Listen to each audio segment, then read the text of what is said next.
Hay una filosofía argentina, un pensamiento riguroso acerca del lugar del hombre en la sociedad. Obras literarias como El Facundo, El Martín Fierro, El Matadero. Texto axial, fundamental, el plan revolucionario de operaciones de Mariano Moreno, Los muertos en Plaza de Mayo.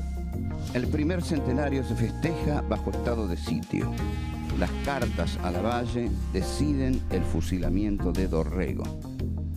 No hay verdad que se resista frente a 2 pesos, moneda nacional.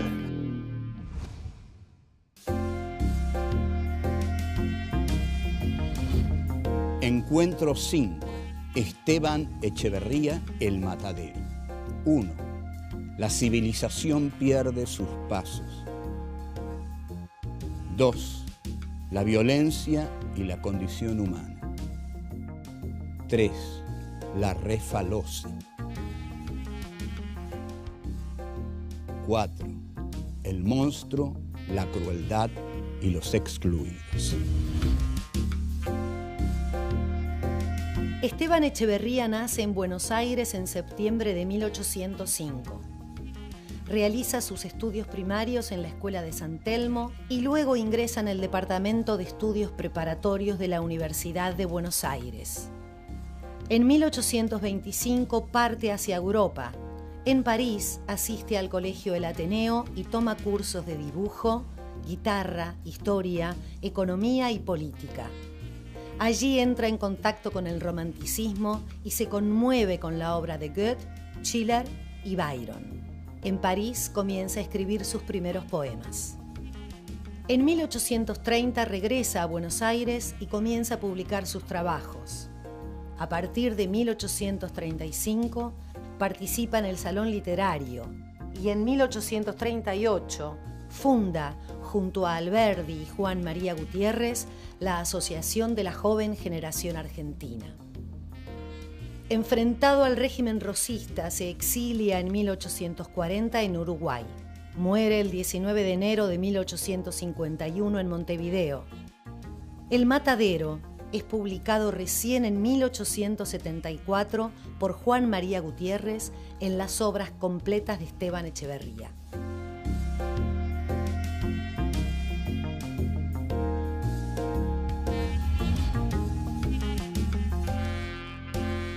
En 1835, don Juan Manuel de Rosas asume como gobernador de la provincia de Buenos Aires y asume también como el vengador de Juan Facundo Quiroga, que había sido asesinado en Barranca Yaco.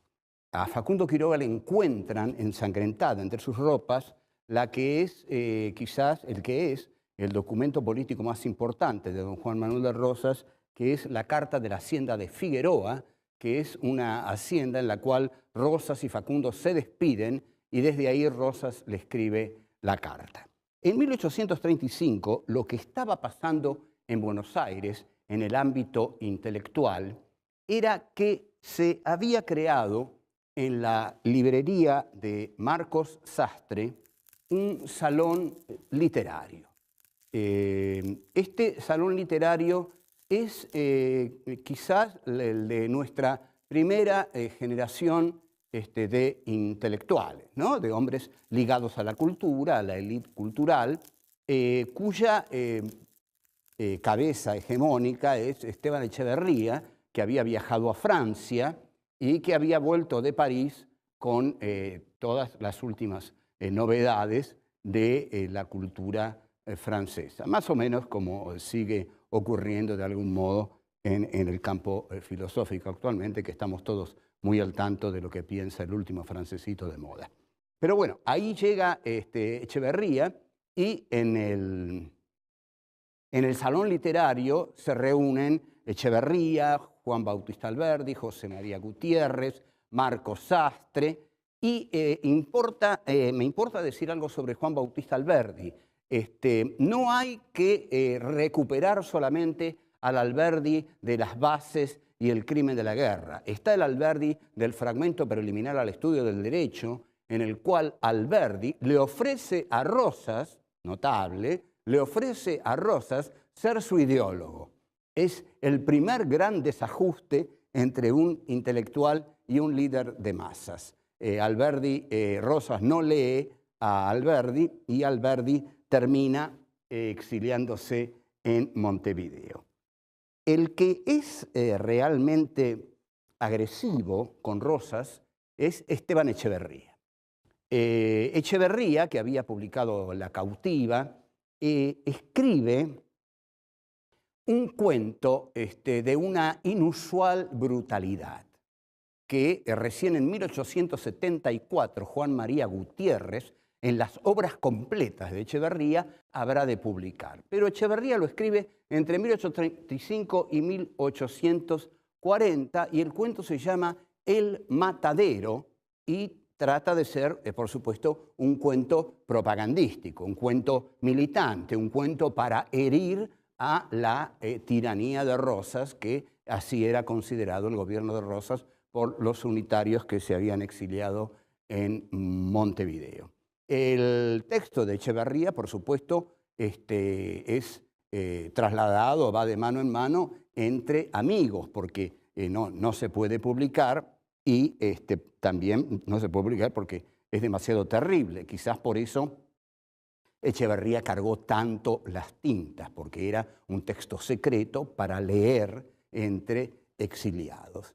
Lo que narra el cuento es el cuento perfecto de la diferencia entre los civilizados y los bárbaros. El cuento se llama El Matadero porque ocurre en el matadero, donde Echeverría hace una descripción de la gente que trabaja en el matadero, que es la gente del rosismo, la gente que adhiere a la figura del restaurador de las leyes, que así se le decía a Rosas, y la descripción que hace Echeverría de esta gente es de un desdén, de un racismo, de un clasismo impresionante. Pocas veces se ha visto considerar a la clase, digamos, plebeya como una clase ligada, identificada con la animalidad. Son animales, es decir, carnean animales y a la vez ellos son animales. Los faenadores del matadero son también reses, como lo son las reses que ellos carnean. Andan en charcos de barro, andan entre sangre. Bueno, es un horror el cuadro que traza Echeverría. En contraste con esto, en brutal contraste con esto, viene un hombre de la cultura, un hombre de la civilización, un hombre de la racionalidad.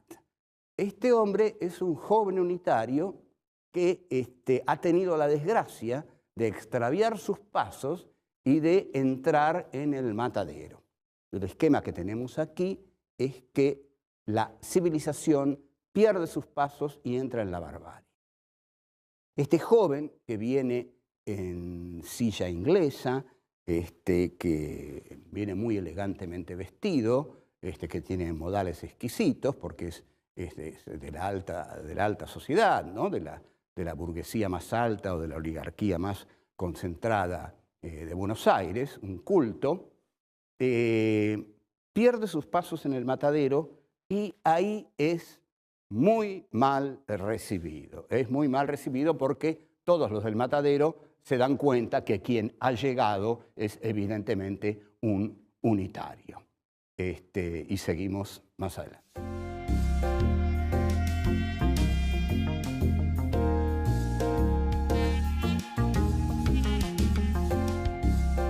El cuento se llama El Matadero porque va a ser el matadero de las reses y el matadero del unitario.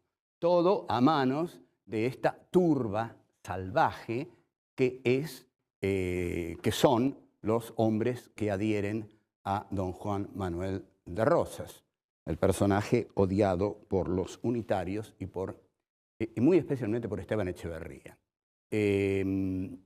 Bueno, entonces el unitario es visualizado por los hombres del matadero. Aquí ya se produce un encuentro brutal. Lo ven, y ven que es una especie, que es un joven, que en realidad muchos ilustradores lo ilustran como el propio Echeverría, que viene montado en una cabalgadura de silla inglesa. La silla inglesa para Sarmiento en el Facundo va a ser muy importante, porque Sarmiento va a decir que si Lavalle hubiera hecho la campaña de 1840 en silla inglesa, la habría ganado. O sea, que estos elementos de la cultura europea son muy valorados por los hombres de la élite cultural de Buenos Aires. De modo que este joven unitario viene montado en silla inglesa. Y los del Matadero, que están comandados por un siniestro personaje que se llama Mata Siete, apenas lo ven venir en silla inglesa, dicen, ahí viene un unitario. Ustedes noten la alegría que deben haber sentido los tipos del Matadero cuando se les viene un unitario, se les viene un juego, se les viene un tipo con el cual se van a divertir mucho. El unitario, como todo unitario que se enfrenta con la chusma, ¿no?, es muy altanero y los desprecia con sus gestos, con su mirada, qué quieren con él, cómo se atreven, cómo se le acercan. Y hay un juez en el Matadero que lo primero que le pregunta al unitario es lo más visible para un federal. ¿Por qué no trae usted la divisa punzó? La divisa punzó era un pedazo de género, punzó, que Rosas obligaba a que todo el mundo lo llevara, ¿no?, como identificación de su adhesión a él, a Rosas. O sea que había que llevar la divisa punzó. El unitario, como era unitario, es decir, como no adhería a Rosas, no llevaba la divisa punzó. Entonces, lo que responde el unitario también es tremendamente altanero. Eso, la divisa punzó, es para ustedes. Yo soy un hombre libre, no la llevo. Es decir, lo que le está diciendo, a mí nadie me impone llevar una divisa punzó, porque yo soy un hombre libre. Y Mata Siete, que sabe responder, le dice, bueno, nosotros a los libres la divisa punzó se la hacemos llevar a la fuerza. Lo cual es una contundente respuesta, ¿no?, digamos, al orgullo de la racionalidad iluminada, oponerle la fuerza brutal de la barbarie. Esto es lo que plantea Echeverría. Mata Siete y todos sus amigos son constantemente asimilados a la condición animal. Atención aquí, como el proyecto unitario era liquidar a todos estos gauchos bárbaros, es fundamental que no pertenezcan a la condición humana. Yo le voy a decir algo muy claro. Si usted quiere matar a alguien, lo va a matar más fácil si considera que ese alguien no pertenece a la condición humana. Por ejemplo, para Hitler, los judíos no pertenecían a la condición humana porque pertenecían a una raza inferior. Hay una famosa declaración, no quiero entrar mucho en esto, pero hay una famosa declaración del general Camps, jefe de la policía durante la dictadura de Videla en la provincia de Buenos Aires, que dice, nosotros no matamos personas, matamos subversivos. Entonces, el hecho de que Echeverría describa a estos hombres como animales está preparando el terreno para una represión feroz que el unitarismo de Buenos Aires va a llevar sobre las provincias. Entre tanto, lo que hace Echeverría es mostrar la crueldad de los federales. Atención aquí también, siempre que en un texto se muestra la crueldad del enemigo, es porque se está preparando y justificando la crueldad que uno, cuando esté en buenas condiciones, va a ejercer sobre ese enemigo. Entonces, a Echeverría, por supuesto, le interesa muchísimo demostrar que los federales son infinitamente crueles, porque luego ellos van a ser crueles con los federales. Los federales lo humillan al unitario, lo vejan, lo desnudan, algo que él no quiere aceptar de ninguna manera, y antes de aceptar estas terribles humillaciones se produce un hecho inesperado. El unitario revienta de sangre, ¿no?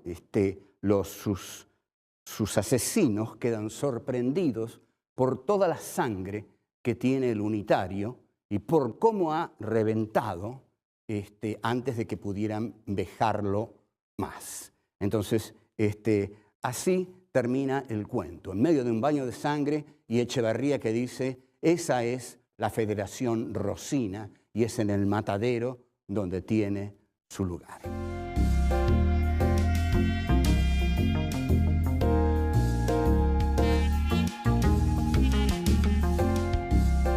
Otro texto absolutamente sangriento de la literatura argentina, que está muy unida a la historia argentina, porque la literatura argentina se ha hecho, sobre todo en el siglo XIX, siguiendo o expresando a los hechos políticos de la Argentina. Tanto es así que hay muchos unitarios que después de leer el Facundo de Sarmiento decían, ahora sabemos por qué luchamos. El texto que voy a comentar, que es también tremendamente sanguinario y que está en la línea del matadero, es La Refalosa de Hilario Ascasubi. Es un poema gauchesco con la característica que es un poema gauchesco escrito por un poeta unitario. En el matadero y en La Refalosa se va a basar un cuento de Adolfo Bioy Casares y Jorge Luis Borges, que escriben presumiblemente en Montevideo y que se llama La fiesta del monstruo. Es un cuento tremendamente antiperonista, porque justamente lo escriben porque ellos sienten que Perón es una encarnación de Rosas, ¿no? De aquí que se haya publicado luego de la caída de Perón el libro negro de la segunda tiranía. Ascasubi toma la voz del mazorquero y a través de lo que el mazorquero dice, Ascasubi va a mostrar la infinita crueldad de los hombres de la mazorca. Lo que se le hace al martirizado es que con el cuchillo, no quiero abundar demasiado en eso para no impresionarlos, pero bueno, la cosa es así, con el cuchillo lo van cortando de a poco, pero el tipo está parado y va sangrando. Y cuando sangra mucho, se crea a sus pies una especie de charco de sangre. Por eso se llama la refalosa, porque él resfala en su propia sangre. Hay una estrofa de Ascasubi que dice, ahí es donde empieza su aflicción, pero es su aflicción. Esta estrofa la ponen Borges y Bioy como acápite de La fiesta del monstruo. Ascasubi escribe, unitario que agarramos, lo amarramos y por atrás lo agarran los compañeros que empiezan a jugar con él, a jugar cruelmente con él, porque se trata de matarlo, pero antes de torturarlo. Entonces, esta es la crueldad que Ascasubi quiere mostrar en los mazorqueros. Y la cita que vamos a leer es la siguiente. Con un puñal bien templado y afilado, que se llama el quitapenas, le atravesamos las venas del pescuezo. Ustedes observen que el hallazgo de llamar al puñal el quitapenas, en verdad un puñal bien puede ser llamado el quitapenas, porque una vez que te clavan un puñal en la garganta, se te van todas las penas, digamos, que uno ya es la última pena. Vamos a otra cita. Larga sangre, la víctima, que es un gusto. O sea que al mazorquero le gusta mucho eso de verlo largar sangre. Y del susto entra a revolver los ojos. Esto es de una crueldad enorme, ¿no? La descripción de la pobre víctima que revuelve los ojos. En realidad no los revuelve, supongo, tanto del susto, sino de las heridas que está recibiendo. Cito de nuevo. De ahí se le cortan las orejas, barba, patilla y cejas. Los unitarios llevaban patilla. Y pelao lo dejamos arrumbao para que engorde algún chancho o carancho. Es horroroso, realmente hay que admitir que el texto de Hilario Ascasubi es horroroso, porque pensar que a este pobre personaje al final lo tiran a los chanchos, es la descripción de una crueldad que mayor no puede ser. Ricardo Rojas, en su Historia de la Literatura Argentina, va a decir que no conoce un texto de mayor crueldad que La Refalosa que escribe Hilario Ascasubi.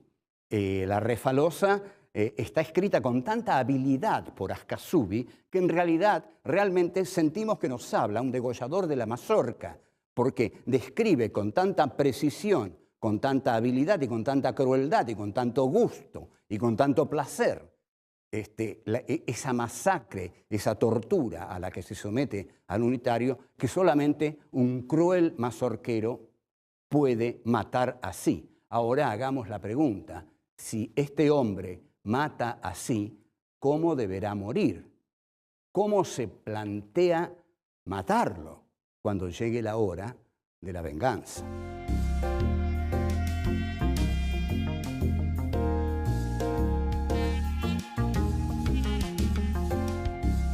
La Refalosa y el matadero también es retomado por Bioy y Borges en el cuento La fiesta del monstruo. La fiesta del monstruo tiene el mismo esquema del matadero. Comienza, en efecto, como dije, tiene como acápite la frase «ahí comienza su aflicción», que pertenece a la Refalosa. Se publica en Montevideo a pocos días de la caída de Perón. Lo publica Emir Rodríguez Monegal, que es un poeta uruguayo, y el cuento narra, el cuento está estructurado así. Es un muchacho peronista que le cuenta a su novia, la Nelly, cómo le ha ido esa tarde en que salió con sus amigos para dirigirse a la plaza en la cual va a hablar el monstruo. El monstruo es Juan Domingo Perón, que para Borges y Bioy está totalmente adecuado llamarlo el monstruo. Es decir, los muchachos peronistas van a la plaza a oír la palabra del monstruo. ¿Con quién se encuentran? Se encuentran no con un unitario, sino que se encuentran con un muchacho judío, porque el interés de Bioy y de Borges es decir que el peronismo es fascista, que el peronismo es nazismo. Entonces, ¿a quién le van a poner a la muchachada bruta y brutal peronista? A un sinagoga, como dicen ellos con cierta gracia, a un rusovita, a un miserable cuatro ojos, como dicen los muchachos de la pandilla peronista, y le piden que salude al retrato del monstruo, que es el retrato de Perón. El muchacho judío, al que ellos siguen llamando Quimicointas, Rusovita, se niega a hacerlo, un poco como el unitario de Echeverría, ¿no? Que se niega a hacer las cosas que le piden los bárbaros del matadero, y los muchachos peronistas, que son totalmente brutales, brutos y brutales en el cuento de Bioy y de Borges, comienzan a apedrearlo sin ninguna piedad, y Borges y Bioy describen con gran crueldad, en el estilo de Echeverría y de Ascasubi, cómo las piedras van desfigurando el rostro del muchacho judío que iba con los libros, que no tenía, según dice el protagonista, la estampa del Deportivo, y hasta que llegan a la descripción más cruel de decir que la sangre era un chorro negro, la sangre de un chorro negro, y el protagonista dice: yo me calenté con la sangre, es decir, la sangre lo excita, el asesinato lo excita, hasta que cae muerto. Cae muerto y le siguen tirando piedras a un muerto, y Borges y Bioy escriben una frase tremendamente dolorosa, porque dicen: le arrojábamos piedras que ya no le dolían. Entonces, agarran esto muy bien, supongo. le arrojan piedras que ya no le duelen porque le arrojan piedras cuando ya está muerto. Hasta este punto llega la crueldad de estos jóvenes peronistas. Y aquí es donde uno vuelve a preguntarse lo que me vengo preguntando constantemente. Cuando se marca esta crueldad en el adversario, ¿no se está preparando la propia crueldad? ¿No es la justificación de la propia crueldad?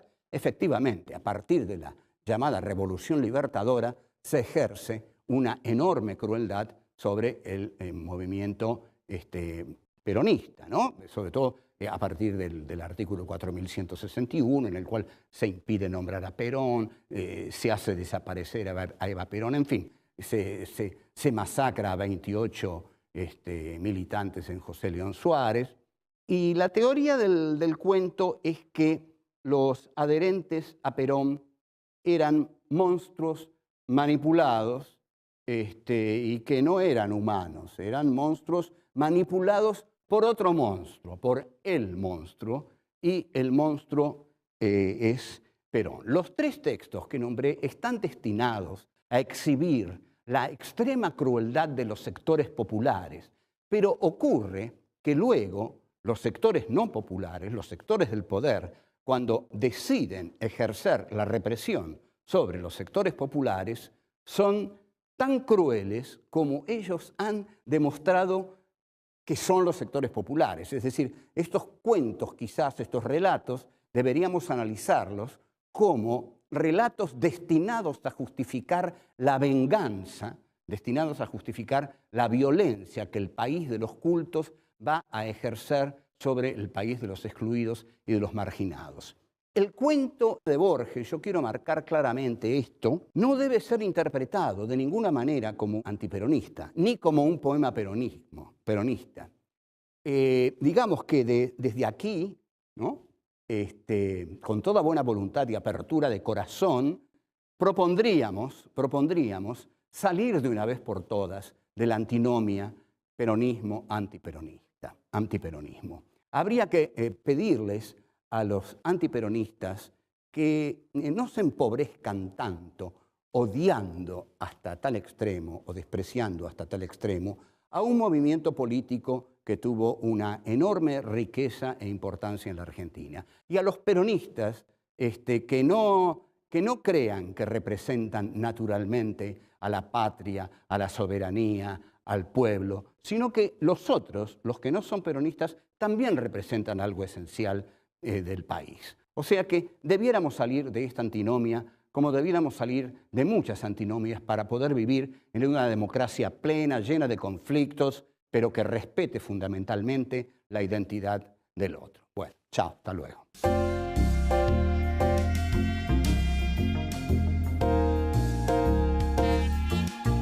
El cuento se llama El Matadero porque va a ser el matadero de las reses y el matadero del unitario.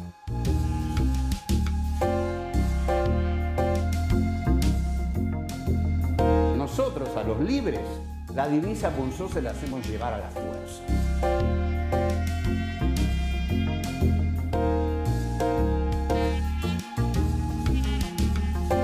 Con un puñal bien templado y afilado que se llama el quitapenas, le atravesamos las venas del pescuezo.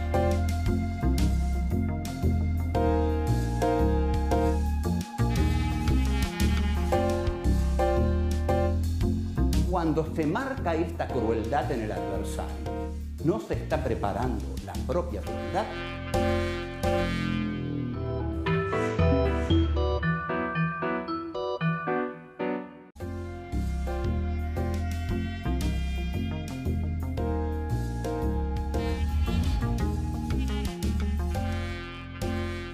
En 1835, don Juan Manuel de Rosas asume como gobernador de la provincia de Buenos Aires y asume también como el vengador de Juan Facundo Quiroga, que había sido asesinado en Barranca Yaco.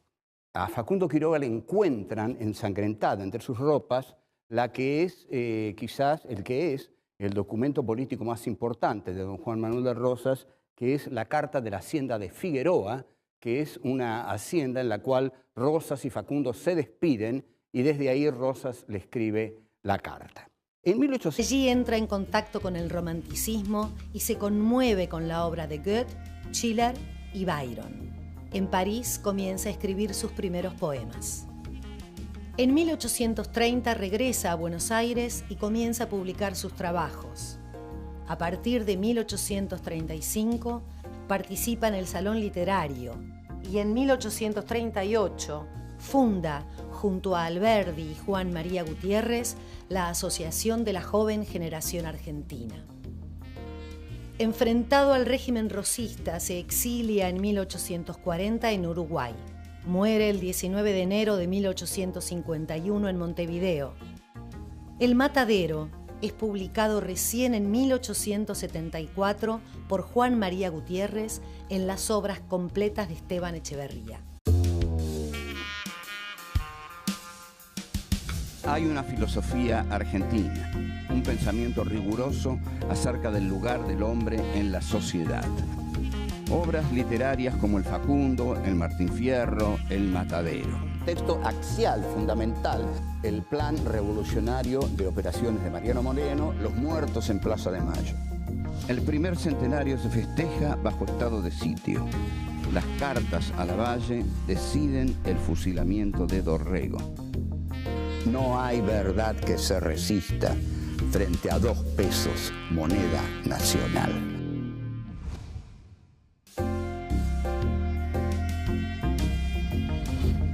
Encuentro 5. Esteban Echeverría, El Matadero. 1. La civilización pierde sus pasos. 2. La violencia y la condición humana. 3. La refaloce. 4. El monstruo, la crueldad y los excluidos. Esteban Echeverría nace en Buenos Aires en septiembre de 1805. Realiza sus estudios primarios en la Escuela de San Telmo y luego ingresa en el Departamento de Estudios Preparatorios de la Universidad de Buenos Aires. En 1825 parte hacia Europa. En París asiste al Colegio El Ateneo y toma cursos de dibujo, guitarra, historia, economía y política. En 1935, lo que estaba pasando en Buenos Aires en el ámbito intelectual era que se había creado en la librería de Marcos Sastre un salón literario. Este salón literario es quizás el de nuestra primera generación de intelectuales, ¿no? De hombres ligados a la cultura, a la élite cultural, cuya cabeza hegemónica es Esteban Echeverría, que había viajado a Francia y que había vuelto de París con todas las últimas novedades de la cultura francesa, más o menos como sigue ocurriendo de algún modo en el campo filosófico.